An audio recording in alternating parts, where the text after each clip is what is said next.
जस्तो कर्म त्यस्तै परिणाम भन्ने सिद्धान्त जीवनको हरेक क्षेत्रमा त्यत्तिकै लागू हुन्छ। यो भौतिक जीवनमा लागू हुने, आध्यात्मिक जीवनमा लागू नहुने भन्ने छैन। आध्यात्मिक जीवन पनि साधनाको जीवन हो। त्यहाँ सबै कुरा त्यत्तिकै प्राप्त भइहाल्छन् भन्ने छैन। ठिक हो, भौतिक जीवनमा एक थरी आफ्नै किसिमको सङ्घर्ष होला, आध्यात्मिक जीवनमा आफ्नै किसिमको आत्मशुद्धिको साधना। साधना बिना कुनै पनि क्षेत्रमा केही प्राप्त हुनेवाला छैन। कुनै व्यक्तिमा सर्वोत्कृष्टताप्रति भनौँ न परम सत्यप्रति चाह त्यति बेला पैदा हुन सक्छ, या त जीवनबाट कोही निराश होस् वा कोही जीवनमा प्राप्त गर्नुपर्ने अब के छ र भन्ने किसिमको स्थितिमा पुगेको होस्। थोरै मात्र त्यस्ता हुन्छन् जो ती दुवै स्थितिभन्दा भिन्न रहेर आफ्नै स्वविवेकले जीवन भनेको मात्र जन्मनु, भोग गर्नु, मोज गर्नु होइन, त्यसभन्दा भिन्नै केही छ, फरक छ र त्यो पछि होइन अहिले प्राप्त गर्नुपर्छ भने जिज्ञासापूर्वक लागेको हुन्छ, दृढतापूर्वक खोजिरहेको हुन्छ। नखोजिकन त केही पनि पाउन सकिन्न। सङ्कल्प भनेकै खोजीको सुरुवात हो। सङ्कल्प भएन, शून्यको स्थितिमा छ। सङ्कल्प भयो कि एक हुँदै अनेकको तर्फ बढिहाल्यो। त्यसमा पनि सत्सङ्कल्प हुन सक्यो भने के चाहियो? पूर्णताकोतिर अभिमुख हुने बाटो खुल्यो भन्ने सम्झे हुन्छ। मानिस गजबको प्राणी छ। जन्मदै पूर्वजन्मको संस्कार र वर्तमान जीवनमा उसको लागि सुलभ भएका अनेक संस्कार, सङ्गत र आफ्ना अनुभवहरूबाट डोरिँदै अघि बढेको हुन्छ। भ्रम, अज्ञानता र मोहन्दताले पनि उसलाई दिग्भ्रमित तुल्याइराखेको हुन्छ, जसको कारण व्यक्ति आफू बाँच्नु र आफ्नालाई बचाउनकै जिजीविसाको चक्रव्यूहमा फस्न पुगेको हुन्छ।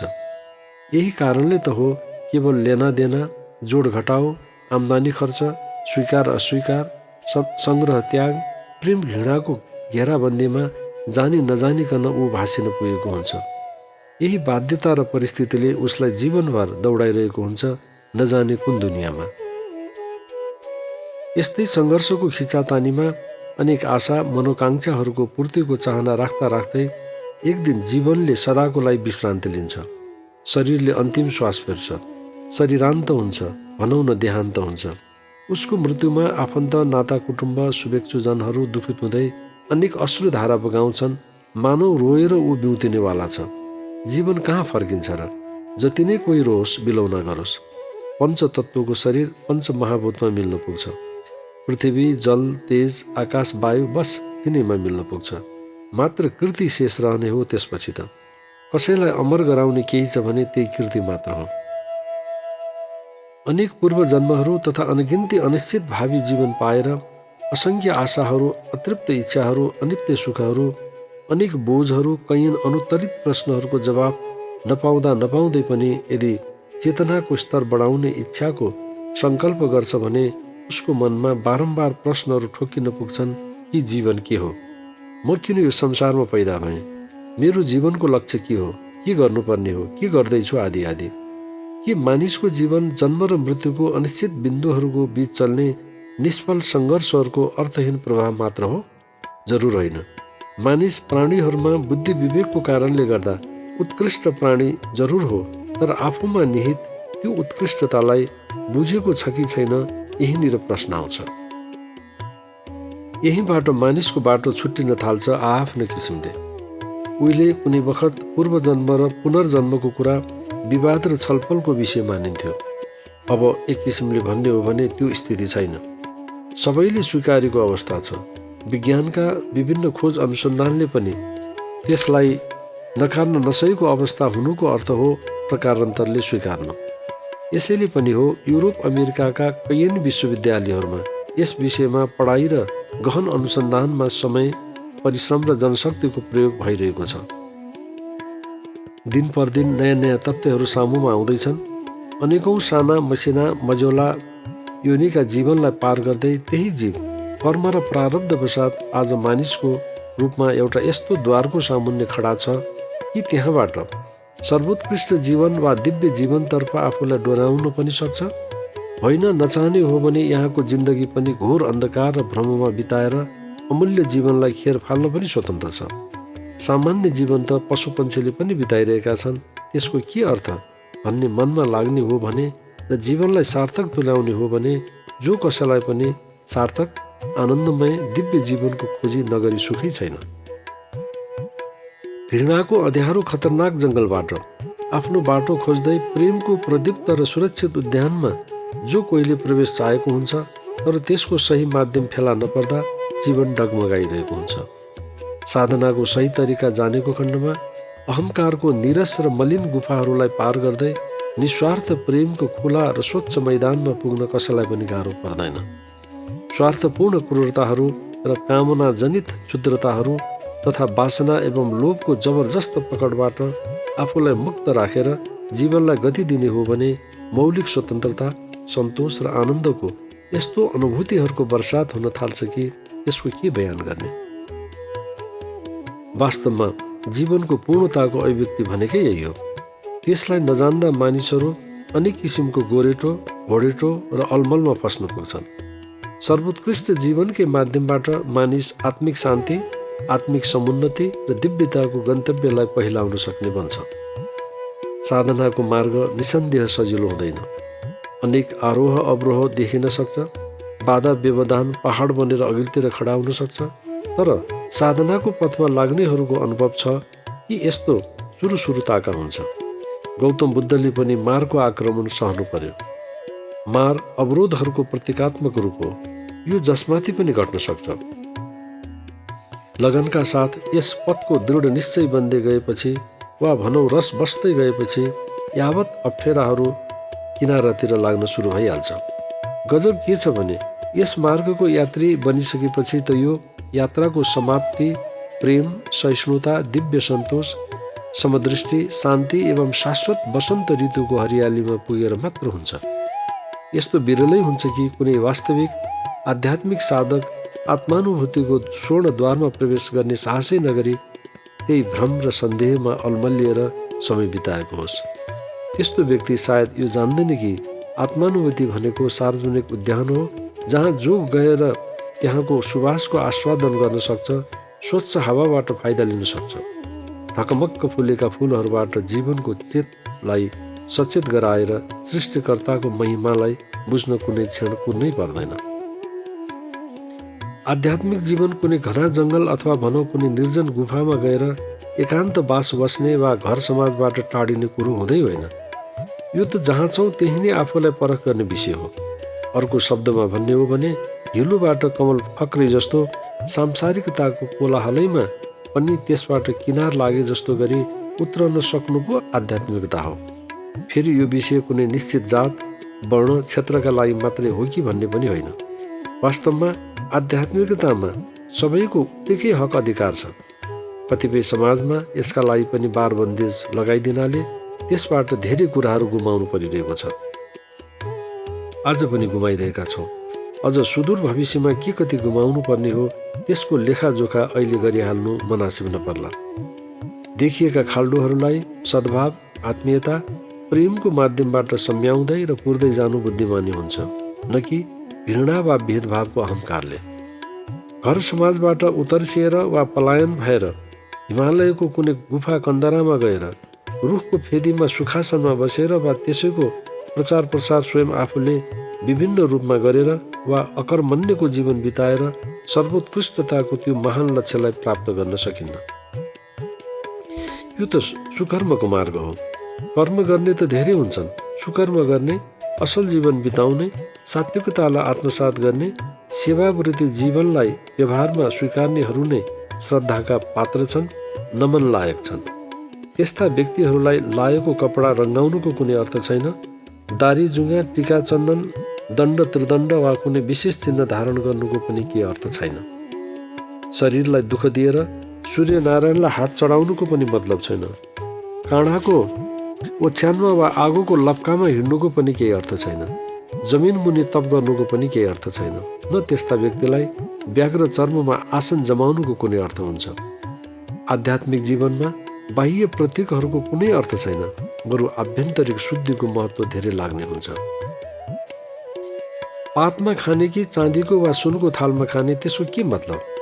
कस्तो खानेसँग बरु केही अर्थ राख्छ। किनभने आहार अनुसार नै विहार र विचारको प्रक्षेपण जीवनमा भइरहेको हुन्छ। तर यस्तो अनुभूति गर्ने थोरै मात्र हुन्छन्। आध्यात्मिक जीवन भनेको के किन हो भनेर तर्सिनुभन्दा सचेततापूर्वकको जीवन जिउनु नै आध्यात्मिक जीवनको प्रवेश मार्ग हो भनेर बुझेमा सजिलो पर्ने हुन्छ। आध्यात्मिक जीवन भनेकै सर्वोत्कृष्ट जीवन हो, दिव्य जीवन हो, असल जीवन हो, सौन्दर्यपूर्ण जीवन हो।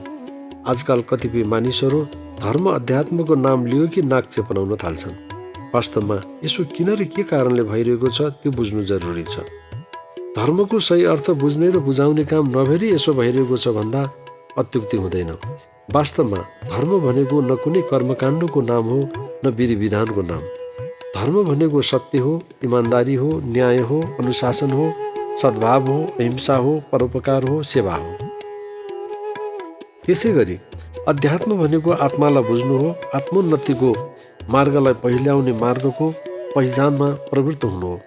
यथार्थतामा भन्ने हो भने धर्म अध्यात्ममय जीवन भनेको नै सर्वोत्कृष्टतातर्फ उन्मुख हुनु हो। हिजो आज हामी धर्मान्धतालाई, विकृतिलाई, अन्धविश्वासलाई, रूढीबुढीलाई धर्म सम्झन थालेका छौँ, जसको कारण सजिलैसँग मानिसहरू त्यसप्रति नफरतको व्यवहार गर्न सुरु गरिहाल्छन्। कोही त धर्मलाई अफिमको संज्ञा दिन पनि पछि पर्दैनन्। धर्मान्धता, विकृति, अन्धविश्वास र रूढीबुढीलाई अफिम मात्रै होइन, मानव जीवनको लागि काम नलाग्ने विषय भनेर रद्दीको टोकरीमा हालिदिए पनि फरक पर्दैन।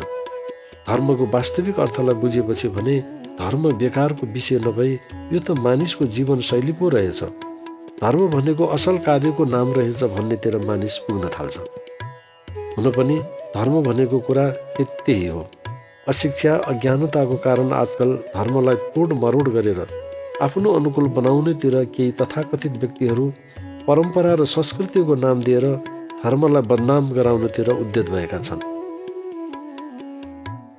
यसबाट समयमै सचेत भएनौँ भने धर्मप्रति नै मानिसमा आजको भन्दा बढी वितृष्णा भाव बढ्न जान्छ, जसको अर्थ हुन्छ संसार बस्न लायक हुनुबाट टाढिनु।